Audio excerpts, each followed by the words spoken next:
நஹ்மதுஹு வ நஸ்தஈனுஹு வ நஸ்தக்ஃபிருஹு வ நஊது பில்லாஹி மின் ஷுரூரி அன்ஃபுஸினா வ மின் ஸய்யிஆத்தி அஅமாலினா மை யஹ்திஹில்லாஹு ஃபலா முதில்ல லஹு வ மை யுத்லில் ஃபலா ஹாதிய லஹு வ அஷ்ஹது அன் லா இலாஹ இல்லல்லாஹு வஹ்தஹு லா ஷரீக லஹு வ அஷ்ஹது அன்ன முஹம்மதன் அப்துஹு வ ரசூலுஹு யா அய்யுஹல்லதீன ஆமனுத்தகுல்லாஹ ஹக்க துகாத்திஹி வ லா தமூதுன்ன இல்லா வ அன்தும் முஸ்லிமூன்.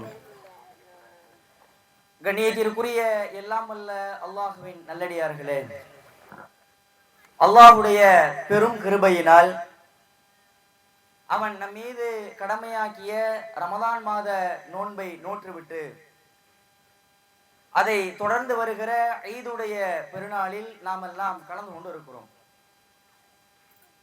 பொதுவாக இந்த ஈதுடைய செய்தியை பொறுத்தவரை திருமறை குர்ஆனில் அல்லாஹ் ரப்புல் ஆலமீன் நோன்பு எதற்காக என்று சொல்லுகிற போது யா அய்யுஹல்லதீன ஆமனு குதிப அலைக்குமுஸ் ஸியாமு கமா குதிப அலல்லதீன மின் கப்லிக்கும் லஅல்லக்கும் தத்தகூன், உங்களுக்கு முன்பிருந்தவர்கள் மீது எப்படி நோன்பு கடமையாக்கப்பட்டதோ அதை போலவே உங்கள் மீதும் நோன்பு கடமையாக்கப்பட்டிருக்கிறது. இந்த நோன்பு கடமையாக்கப்பட்டதினுடைய நோக்கம் என்னவென்றால் லஅல்லக்கும் தத்தகூன், நீங்கள் இறையச்சம் உள்ள மக்களாக மாறுவீர்கள் என்று இறைவன் குறிப்பிடுகிறான். எனவே நோன்பினுடைய மறுமை பலன்கள், நோன்பினுடைய நன்மைகள் இவற்றையெல்லாம் நாம் மறுமையில் அணிந்து கொள்ளலாம் இன்ஷா அல்லாஹ். ஆனால் இம்மையில் நோன்பிற்கு அல்லாஹ் தருகிற வெகுமதி என்ன தெரியுமா? இந்த 2026 ரமலானுக்கு முன்னால் என்னிடத்தில் எந்தெந்த செயல்பாடுகளில் எந்தெந்த விஷயங்களில் இறை அச்சம் இல்லாமல் இருந்ததோ அதிலெல்லாம் இந்த நோன்பு வைத்ததன் காரணத்தினால், இறைவன் எனக்கு தந்த வெகுமதியின் காரணத்தினால், எவற்றையெல்லாம் இறையச்சம் இல்லாமல் நான் செய்து கொண்டிருந்தேனோ, இறையச்சம் இல்லாமல் நான் விட்ட தொழுகைகள், இறையச்சம் இல்லாமல் நான் பேசிய பேச்சுக்கள், இறையச்சம் இல்லாமல் நான் செய்த செயல்பாடுகள் அத்தனையிலும் இனிமேல் நான் இறையச்சத்தை கலந்து அந்த தவறான செயல்பாடுகளில் செய்கைகளில் நான் ஈடுபட மாட்டேன் என்கிற ஒரு உறுதிமொழியை இன்றைய தினத்தில் நாம் எடுக்க வேண்டும். இல்லை என்றால் ஏதோ நோன்பு வச்சிருக்கிறோம், ஆனால் லஅல்லக்கும் தத்தகூன் என்று அல்லாஹ் குறிப்பிடுகிறான். ஆனா என்னிடத்துல இறையச்சமே கிடையாது. நோன்புக்கு முன்பு நான் எப்படி தொழுகையை விட்டேனோ அதே போல இப்பொழுதும் தொழுகையை விட போகிறேன். நோன்புக்கு முன்பு நான் எப்படி மது அருந்தினேனோ அதே போல இப்பொழுது நான் மது அருந்த போகிறேன். நோன்பிற்கு முன் என்னுடைய பேச்சுக்கள் எந்த அளவிற்கு தவறான பேச்சுக்களாக இருந்ததோ அதை போலவே இப்போதும் தொடரப் போகிறேன் என்று ஒருவர் தன்னுடைய நிலைப்பாடுகளை, செயல்பாடுகளை வைத்துக் கொண்டால் அவர் நோன்பு வைத்து எந்த பிரயோஜனமும் இல்லை என்பதை இந்த திடலிலேயே நம்மால் நிர்ணயித்துக் கொள்ள முடியும். அந்த வகையில் நம்முடைய செயல்பாடுகள் எப்படி மாற வேண்டும் தெரியுமா? இந்த உலகத்தில் மாற்றம் ஒன்றே மாறாதது என்று சொல்லுவார்கள். அது உண்மைதான். ஒரு டெக்னாலஜி ரீதியாக, அறிவு ரீதியாக ஒரே விதமான அறிவை ஒரு மனிதன் எப்பொழுதுமே வைத்துக் கொள்வது கிடையாது. அது மாறிக்கொண்டே இருக்கும். மாற்றம் ஒன்றே மாறாதது. இங்கே நாம் எப்படி மாற வேண்டும் தெரியுமா? அல்லாஹ் ரப்புல் ஆலமீன் திருமறை குர்ஆனில் ஆதம் அலைஹிஸ்ஸலாம் அவர்களை நான் இந்த பூமியில படைக்க போகிறேன், அவர்கள் தலைமுறை தலைமுறையினராக இந்த உலகத்தில் வாழ போகிறார்கள் என்று மலக்குகளுடைய சபையிலே சொல்லுகிறான் இறைவன். அப்போது மலக்குகள் ஒரு ஆட்சேபிக்கக்கூடிய ஒரு கருத்தை தெரிவிக்கிறார்கள். யா அல்லாஹ், உன்னை புகழ்றதுக்கும் உன்னை துதிபாடுறதுக்கும் நாங்கள் இருக்கிறோம், பூமியில ரத்தம் சிந்தக்கூடிய ஒரு படைப்பையா நீ படைக்க போகிறாய் என்று மலக்குகள் எதிர்கேள்வி கேட்க, அப்பொழுது அல்லாஹ் சொன்ன வார்த்தை என்ன தெரியுமா? காலு சுபஹா, அதாவது அல்லாஹ் சொன்ன வார்த்தை, நீங்கள் எல்லாம் எதையெல்லாம் அறிஞ்சு வச்சிருக்கிறீங்களோ அதெல்லாம் அதை விட அதிகமாக நான் அறிந்து வைத்திருக்கிறேன். நீங்க நினைச்சுக்கிட்டு இருக்கிறீங்க நான் ஆதம் அலைஹிஸ்ஸலாத்தை படைக்க போறேன், அப்படியே விட போறேன்னு. அவர்களை நேர்வழி அடைய வேண்டும் என்பதற்காக நான் சில திட்டங்களை வைத்திருக்கிறேன். நீங்கள் அறியாததையெல்லாம் எனக்கு தெரியும், நான் அறிந்து வைத்திருக்கிறேன் என்று அல்லாஹ் அந்த சபையில சொல்லுகிற போது மலக்குகள் சொன்ன வார்த்தை காலு சுபஹானக இல்மலனா இல்லாமா அல்லம்தனா. அந்த இடத்துல மலக்குகளுடைய மாற்றம் எப்படி வருகிறது தெரியுமா? ஆதம அல்லாஹ் படைக்க போகிறான், அவருடைய சந்ததியினர் உலகத்துல ரத்தம் சிந்த போகிறார்கள், என்று மலக்குகள் நினைத்துக் கொண்டு அந்த நிலைப்பாட்டில் மலக்குகள் இருக்கிறார்கள். அப்போது அல்லாஹ் சொன்ன வார்த்தை, நீங்கள் அறியாததை நான் அறிந்து வைத்திருக்கிறேன், எனக்கு தெரியும் என்று அல்லாஹ் சொல்லுகிற போது தங்களுடைய நிலையை எப்படி மாற்றுகிறார்கள் என்றால், காலு சுபஹானக லா இல்ம லனா இல்லா மா அல்லம்தனா, இறைவா நீ எங்களுக்கு கற்றுத்தந்ததை தவிர வேற எதுவும் எங்களுக்கு தெரியாது, நீ ஏதோ திட்டத்தெல்லாம் வச்சிருக்கிற, ஆனா அதையெல்லாம் எங்களுக்கு தெரியாது என்று அந்த சபையில மலக்குகளிடத்தில் வந்த மாற்றம் இந்த மாற்றம். நம்மிடத்துல இப்படி மாற்றம் வர வேண்டும். எவ்வளவோ தவறான செய்கைகளை நாம் வச்சிருக்கிறோமா? குர்ஆன் அட்டை டு அட்டை புரட்டுகிற போது அந்த தவறான செய்கைகளுக்கு முட்டுக்கட்டையாக நீ பேசுகிற புறம் ஹராம், நீ சாப்பிடுகிற சாப்பாடு ஹராம், நீ அருந்துகிற மது ஹராம், நீ செய்கிற தொழில் ஹராம் என்று அல்லாஹ் அங்கே ஹராம் என்கிற ஆணியை ஓங்கி அடித்திருப்பான். மாற்றம் எப்படி வரணும் தெரியுமா? இந்த உலகத்துல யார்தான் இதையெல்லாம் செய்யாம இருக்கிறாங்க, இதையெல்லாம் பார்த்தா இந்த உலகத்துல இருக்க முடியுமா என்று மனிதனுடைய பொது புத்தியில சிந்திக்காம மாற்றம் வர வேண்டும். அல்லாஹ் கட்டளையிட்டு இருக்கிறான், நான் இறையச்சத்தை அடைந்திருக்கிறேன், எனவே நான் மாறுவேன் என்று மாற்றத்தை கொண்டு வர வேண்டும்.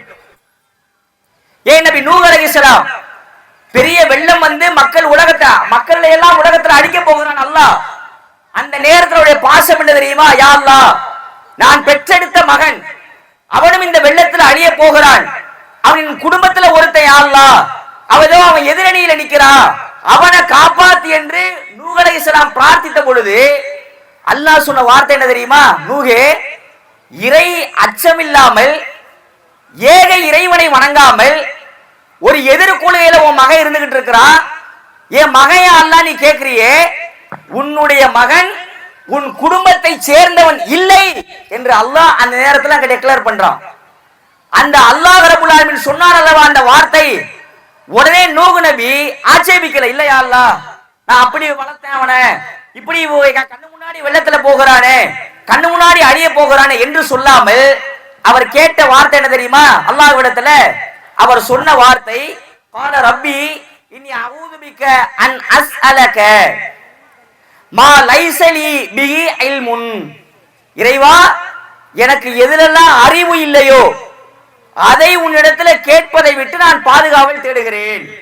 நான் நினைச்சேன் நான் பெத்தெடுத்ததுனால என் புள்ள நான் நினைச்சிட்டேன், ஆனா இப்ப நீ சொல்ற அவன் இணை வைப்பு கொள்கையில இருக்கிறதுனால உன் குடும்பத்தை சார்ந்தவன் இல்லை என்று நீ சொல்கிறாய். எனவே எனக்கு இது சம்பந்தமா அறிவு இல்லை, எனக்கு எதிரெல்லாம் அறிவு இல்லையோ அது சம்பந்தமாக உன்னிடத்துல துவா கேட்பதை விட்டு நான் பாதுகாவல் தேடுகிறேன் யா அல்லாஹ் என்று கேட்கிறார். மாற்றம் வரத்துக்கு எவ்வளவு நேரம் பிடிச்சிச்சு இந்த இடத்துல? ஒரு செகண்ட். அது வரைக்கும் தன்னுடைய மகனை தன் குடும்பத்தை சேர்ந்தவன் என நினைக்கிறார். அல்லாஹ் சொல்லுகிறான் அவன் ஒரு குடும்பத்தை சேர்ந்தவன் இல்லைன்னு. மாறாக எதிர்கேள்வி எதையுமே பேசாம அங்கே அவர் சொல்லுகிற வார்த்தை, இறைவா எனக்கு அறிவு இல்லாததை நான் உன்னிடத்தில் கேட்பதை விட்டு நான் பாதுகாவல் தேடுகிறேன்னு மாற்றம் நூஹ் அலைஹிஸ்ஸலாத்திற்கு உடனே வந்ததா இல்லையா? இன்னைக்கு நம்மளும் நோன்பு வச்சிருக்கிறோம், வருஷம் நோன்பு வைக்கிறோம், 30 நாட்கள் நோன்பு, ஏராளமான உணவு பதார்த்தங்கள், ஏராளமான உணவு ஆடைகள், எவ்வளவு வசதிகளை கொழித்துக் கொண்டிருக்கிறோம். ஆனால் நம்மிலே எங்கே மாற்றம் இருக்கிறது? சென்ற ஆண்டுல இருந்து இவன் இந்த வருஷம் நோன்பு வச்சான், நோன்பு வச்சதுல இருந்து மனுஷன் கரெக்டா இருக்கிறான்டா, பெரிய மாற்றம் இவனிடத்துல இருக்கிறது என்கிற மாற்றம் நம்ம இடத்துல வருகிறதா? தொழுகை இல்லாதவர்கள் ரமலான்ல சுபஹு ஃபுல்லா பணி நிரம்ப ஆட்கள் இருக்கிறார்கள். ஷவ்வால் ஒண்ணு முடிஞ்சு போச்சுன்னா ஆட்களே இல்லை, எங்கே மாற்றம்? புறம் பேசுவதை நாம் ஒழித்திருக்கிறோமா? பொய் பேசுவதை ஒழித்திருக்கிறோமா? வியாபாரத்துல நேர்மையான முறையில வியாபாரம் பண்ணணுமே, நேர்மையான முறையில பொருளாதாரத்தை அடையணுமே, பாடங்களை கற்றிருக்கிறோமா? எந்த மாற்றமும் இல்லை. ஏதோ நோன்பு என்றால் சகரை சாப்பிடுவது, இஃப்தார்ல திரும்பவும் நோன்பை திறப்பது, இடைப்பட்ட நேரங்கள்ல ஏனோ தொழுகைகளை தொழுவது, இரவு தொழுகை கிடைச்சா தொழுவோம் இல்லனா தூங்குவோம்னு நோன்பை ஏதோ ரிச்சுவல் செரிமனி, ஒரு சடங்காக ஆக்கி கொண்டிருக்கிறோம். மாற்றம் எங்கே? மாற்றத்தை தானே அல்லாஹ் ரப்பல் ஆலமீன் எதிர்பார்க்கிறான். மாற்றம் தானே நம்மை இறையச்சத்திற்கு கொண்டு போகிற நிலைமையாக இருக்கும். எந்த அளவிற்கு மாற்றம் சமூகத்தில் நிகழ்ந்தது தெரியுமா? அபூபக்கர் ரலியல்லாஹு அன்ஹு அவர்கள் மிகச்சிறந்த ஒரு சஹாபி, தன்னுடைய மகள் அல்லாஹ்வுடைய தூதரான மனைவி அன்னை ஆயிஷா ரலியல்லாஹு அன்ஹா அவர்களின் மீது ஒரு அவதூறு கருத்தானது சமூகத்தில் பரப்பப்படுகிறது. இறுதியில அந்த கருத்து பொய், ஆயிஷா குற்றமற்றவர் என்று அல்லாஹ் ரப்பல் ஆலமீனே திருமறையில் தெரிவித்து விட்டார்.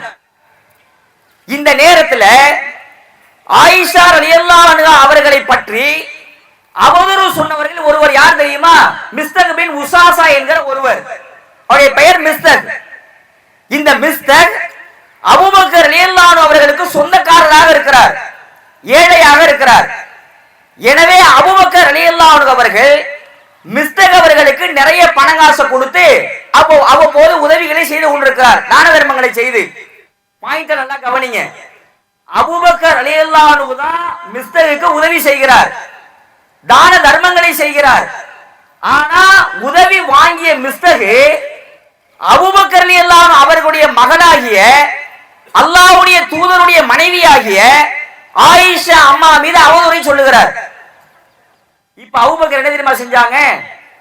அல்லாஹ்வின் மீது ஆணையாக இனிமேல் நான் இந்த மிஸ்தகுக்கு எந்த உதவியையுமே நான் செய்ய மாட்டேன் என்று அல்லாஹ்வின் மீது சத்தியமிட்டு விட்டார்கள் அபூபக்கர் ரலியல்லாஹு அன்ஹு அவர்கள். நம்ம புத்தியில நம்ம இதை எப்படி பார்ப்போம்? நம்ம மென்டாலிட்டியில இதை நம்ம எப்படி சிந்திப்போம்? கரெக்ட் தான். சொந்த புள்ளைய ஒரு பாலியல் ரீதியிலான ஒரு அவதூறை சொல்லுகிற போது என்ன தகப்பன் தாங்கிக் கொள்வார்? ஊர் முழுக்க அவதூறு பரப்புனதுல இவர் ஒருத்தவர். இவர் யார் தெரியுமா? நீ போய் கொட்டில உதவி செய்யல அவர் தான்பான்னு சொல்லும் பொழுது இனிமேல் அவனை வீட்டு வாசல கூட மிதிக்க விடக்கூடாது என்று நாம் சொல்லுவோமா இல்லையா? இதான் மனித யதார்த்தம். அதைத்தான் அபூபக்கர் அவர்களும் செய்தார்கள். அல்லாஹ்வின் மீது ஆணையாக இவன் எந்த உதவியுமே நான் செய்ய மாட்டேன். அப்போது அல்லாஹ் தந்த வசனம் என்ன தெரியுமா? அலா துஹிப்பூன ஐ யக்ஃபிரல்லாஹு லக்கும். இந்த மாதிரி ஏழைகளுக்கும் முஹாஜிர்களுக்கும் நாங்க உதவி செய்ய மாட்டோம்னு நீங்கள் சொல்லாதீர்கள். அலா துஹிப்பூன ஐ யக்ஃபிரல்லாஹு லக்கும். அல்லாஹ் உங்களை மன்னிப்பதை நீங்கள் விரும்ப மாட்டீர்களா என்கிற ஒற்றை வார்த்தை தான். இந்த ஒற்றை வார்த்தை 1447 வருஷம் ஆச்சு, இன்னும் நம்ம உடம்புக்குள்ள போகல. இந்த வார்த்தை இன்னும் நம்முடைய உள்ளத்தை தைக்கவில்லை. என்ன வார்த்தை தெரியுமா? அலா துஹிப்பூன ஐ யக்ஃபிரல்லாஹு லக்கும். நீங்க போய் அவன்கிட்ட போயிட்டு இனிமேல் காசு கொடுக்க மாட்டேன் அப்படின்னு சத்தியம் பண்றீங்கல்ல, வேண்டாம். ஏழைகளுக்கும் முஹாஜிர்களுக்கும் உதவி செய்யறத நீங்க செஞ்சுக்கிட்டே இருங்க. அலா துஹிப்பூன், நீங்கள் விரும்ப மாட்டீர்களா ஐ யக்ஃபிரல்லாஹு லக்கும். உங்களை நான் மன்னிக்கிறேன்ல, உங்களை நான் அல்லாஹ்வாகிய நான் மன்னிக்கிறேன், நீங்க விரும்ப மாட்டீங்களா? இப்படி சத்தியம் பண்ணாதீங்கன்னு அல்லாஹ் சொன்னான். உடனே அபூபக்கர் ரலியல்லாஹு அன்ஹு அவர்கள் அந்த ஃபிராக்சர் ஆஃப் செகண்ட்ல மாற்றம் என்ன தெரியுமா? இனிமேல் நான் உதவி செய்ய மாட்டேன்னு சொன்னேன், மாறாக அப்படியெல்லாம் இல்ல, நான் தொடர்ந்து மிஸ்தகுக்கு அந்த உதவியை செய்யத்தான் போகிறேன், செய்து வருவேன் என்கிறார்கள் அபூபக்கர் ரலியல்லாஹு அன்ஹு அவர்கள். யாரு? அபூபக்கர் ரலியல்லாஹு அன்ஹு மலக்கா? அபூபக்கர் ரலியல்லாஹு அன்ஹு அவர்கள் நபியுடைய தோழர். நபியா? இல்லையே, ஒரு தோழர், நம்மை போன்ற ஒரு மனிதர். அந்த மனிதருக்கு அல்லாஹ் சொன்ன வார்த்தை என்ன தெரியுமா? அல்லாஹ் உங்களை மன்னிக்கிறத விரும்புவீங்களா மாட்டீங்களான்னு சொன்னாங்க. உள்ளத்தை தைத்தது. இன்றில் நம்மில் எத்தனை பேர் இந்த ஒரு செயல்பாடுகளுக்கு தயாராக இருக்கிறோம்? ஒரு மன்னிப்பு கேளுப்பா, ஒரு மன்னிப்பு சம்பந்தமாக யாராவது பேசிட்டா அதெல்லாம் நான் மன்னிக்க முடியாது, ஜென்ம அழிஞ்சாலும் சரி நான் மன்னிக்க மாட்டேன், எனக்கு துரோகம் பண்ணவன் அநீதி இழைச்சவனு அந்த வெஞ்சியன்ஸ், அந்த பழி வாங்குவதை தூக்கி சுமந்து கொண்டிருக்கிறோம் அல்லவா? எங்கே மாற்றம்? ஆனா நோம்பு வச்சியா? வச்சேன். தராவிக்கு தொழுதியா? தொழுதேன்.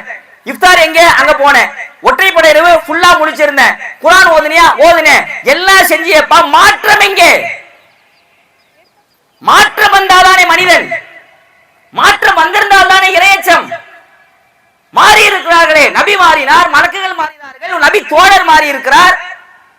ஆனா மனுஷன் மட்டும் மாறவே மாட்டேங்கிறான். நம்ம மட்டும் எவ்வளவு வசனத்தை பேசுங்க, சும்மா குங்குமமுக்கு படிச்சுட்டு போற மாதிரி, ஆனந்த விகடனை படிச்சுட்டு போற மாதிரி, சும்மா கதையை படிச்சுட்டு போற மாதிரி பக்கங்களை புரட்டுகிறோமே தவிர ஏதாவது ஒரு வசனம் உள்ளத்தை தைக்கிறதா?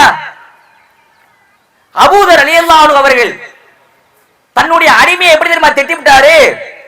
ஒரு நாள் கோபத்துல போற கருப்பையின் மகனே அப்படின்னு திட்டிவிட்டார். நீக்ரோ இனத்தை சொல்லி திட்டிவிட்டார். நேரா ரசூலுல்லாஹ் அவர்கள் கம்ப்ளைண்ட் போகுது. அபூதர் ரலியல்லாஹு அன்ஹு அவர்களை அழைத்து ரசூலுல்லாஹ் சொன்ன வார்த்தை என்ன தெரியுமா? என்ன அபூதரே, இந்த மாதிரி உங்களுடைய அடிமைய அவங்களுடைய இனத்தை சொல்லி தவறாக பேசினீர்களாமே, இப்படி பேசியது அறியாமை காலத்தில் வாழ்ந்து கொண்டிருக்கிறீர்கள் என்று நினைப்பா. ரசூல் என்ன தெரியுமா கேட்டாங்க? அறியாமை காலத்தில் வாழ்ந்து கொண்டிருக்கிறீர்களா? அறியாமை கால கூப்பாடு இது. இன்னைக்கு நீங்க பெரியவங்களா இருக்கிறீங்க, அவங்க உங்களுக்கு கீழே இருக்கிறாங்க. யார் வச்சிருக்கிறா? அல்லாஹ் வைத்திருக்கிறார். நாளை அவரை மேல கொண்டு போய் உங்களை கீழே இறக்கலாம். இனிமேல் இப்படி நடக்க கூடாது, உங்களுடைய அடிமைகளை சமமாக நடத்துங்கள் என்று ரசூலுல்லாஹ் போட்ட ஒரு உத்தரவு தான். அதன் பிறகு சாலையில எங்க அபூதர் ரலியல்லாஹு அவர்களை பார்த்தாலும் அவரோடு இருக்கிற அடிமை இருக்கிறார்ல, அவர் எப்படி தெரியுமா இருப்பாரு? இவர் மேல என்ன ஆடை இருக்கிறதோ அதே ஆடையை அவருடைய அடிமையும் அணிந்திருப்பார். இவர் என்ன காலணி அணிஞ்சிருக்கிறாரோ அதே காலணியை அபூதர் அணிஞ்ச அதே காலணியை அடிமை அணிந்திருப்பார். இவர் என்ன வாசனை திரவியம் பூசி இருக்கிறாரோ அதே திரவியத்தை அடிமையும் பூசி இருப்பார். என்ன புரியுது?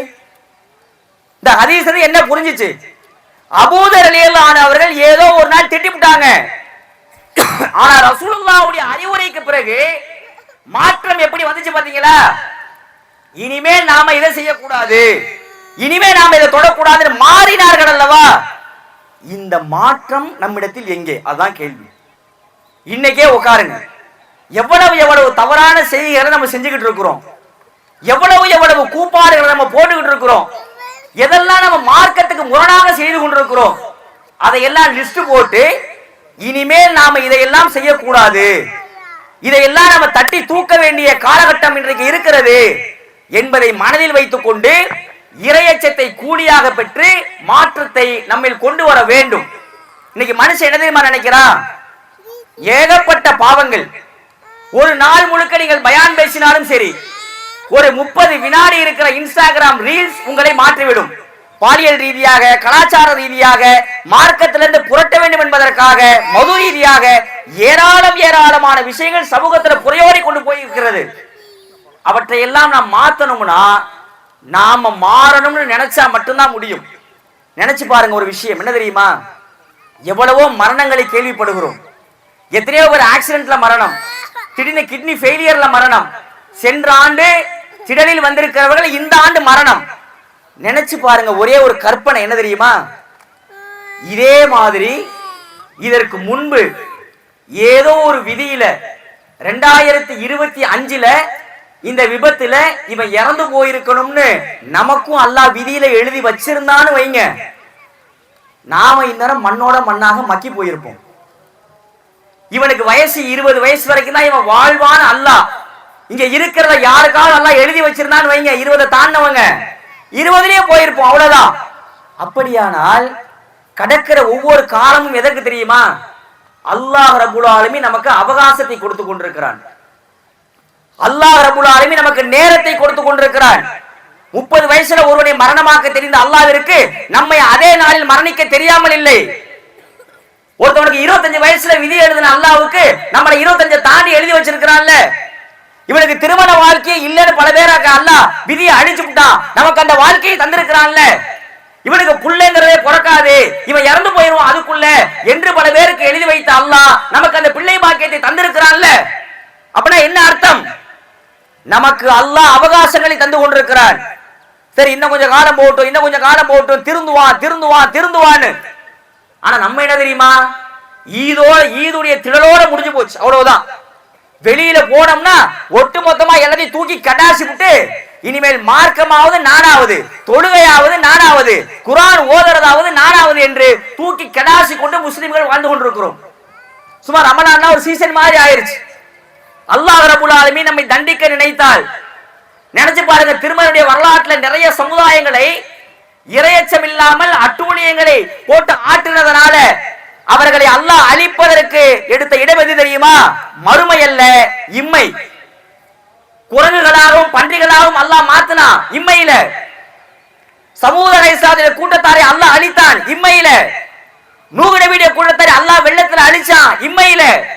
இப்படி எவ்வளவோ எவ்வளவோ தவறுகளுக்கு அல்லாஹ் இம்மையிலேயே தண்டனை கொடுத்திருக்கிறார். அது மாதிரி நாம போடுற ஆட்டம் இருக்குல்ல, இவன் தொழுவ மாட்டேங்கிறான், ஒண்ணும் பண்ண மாட்டேங்கிறான், எந்த ஒரு நல்ல செயல்களும் கிடையாது என்று இவனையும் நம்ம தண்டிக்கலாம். எங்க தெரியுமா? மறுமையில வேணாம், இம்மையிலே ஒரு காட்டுவோம் என்று அல்லாஹ் இம்மையை தேர்ந்தெடுத்தால் நம்மில் எவனும் தாங்க முடியாது. ஏன் தெரியுமா? மறுமையில அல்லாஹ் தண்டிப்பான்னு சொல்லிவிட்டா மறுமை தானே, மறுமைக்கு இன்னும் நாள் இருக்கிறது, நம்ம மரணிக்க வேண்டி இருக்கிறது, கபரு வாழ்க்கை இருக்கிறது, உலகம் அழிய வேண்டி இருக்கிறது, அதுக்கு பிறகுதானேன்னு ரொம்ப அசால்ட், ரொம்ப அலட்சியம். ஆனா இம்மையில அல்லாஹ் அடிக்கணும்னு நினைச்சான்னு வைங்க, ஒரு மனிதன் மிகப்பெரிய கோடீஸ்வரனாக இருக்கிறான், அவனுக்கு 2 கோடி ரூபாய் லாஸ் ஆனாலும் பிரச்சனை இல்லை, 5 கோடி ரூபாய் லாஸ் ஆனாலும் பிரச்சனை இல்லை அப்படின்னா அவனுடைய பொருளாதாரத்தை அல்லாஹ் புடிங்கலாம் அவன் அடிக்க மாட்டான். எப்படி அடிப்பான் தெரியுமா? இவனுக்கு பொருளாதாரத்துல கை வச்சா வலிக்காது, அதை தாங்கிடுவான். ஆனால் இவன் மிகவும் தன்னுடைய மகளை நேசிக்கிறான், இவன் மிகவும் தன்னுடைய மகனை நேசிக்கிறான். இவனை இங்க அடிச்சாதான் சரி வரும்னு மகனையோ அல்லாஹ் மௌத்தாக்கி தண்டிச்சான்னு வைங்க, தடுப்பவன் எவன்? பிள்ளைய மேல பாசமா இருப்பாரு, ஆனா பொருளாதாரத்துல இவனை கைய வைக்கணும்னு நினைச்சு பொருளாதாரத்தை லாஸ் ஆக்கி இவனை பூரா பிச்சை எடுக்க விடுவோம்டான்னு அல்லாஹ் நினைச்சான்னு வைங்க. என்னப்பா இவர் நல்ல கோடீஸ்வரனா இருந்தாரு, இப்ப என்ன தெருவுல யாசகத்துக்கு நிக்கிறாரு? யார் இந்த நிலைமைக்கு ஆளாக்குனா? அல்லாஹ்வே ஆளாக்கினான். ஏன்? கொஞ்சம் கொஞ்சமா பார்த்திருப்பான் அல்லாஹ். இன்னைக்கு திருந்துவான், நாளைக்கு திருந்துவான், இந்த நாளைக்கு இஸ்திக்ஃபார் செய்வான், அந்த பாவத்தை இப்ப விடுவான், இந்த பாவத்தை இப்ப விடுவான்னு அவகாசத்தை தந்து தந்து தந்து தந்து அல்லாஹ் எதிர்பார்த்து கொண்டே இருக்கிறான். ஆனா நம்ம என்ன தெரியுமா? பாவமே செய்யாதவர்கள் மாதிரி அப்படியே நம்ம பாட்டுக்கு நம்ம லைஃபை போட்டு போயிட்டு இருக்கிறோம். இப்ப இந்த இடத்த நம்ம வாங்கி இருக்கிறோம்னு வச்சுக்கோங்களேன், இந்த இடத்த கிராஸ் பண்றப்ப யாரோட இடம் தெரியுமா? நம்ம இடம் தான். வீடு கட்டி இருக்கிறோம், இந்த வீடு நம்ம வீடு தான். பங்களா, இந்த பங்களா நம்ம பங்களா தான்.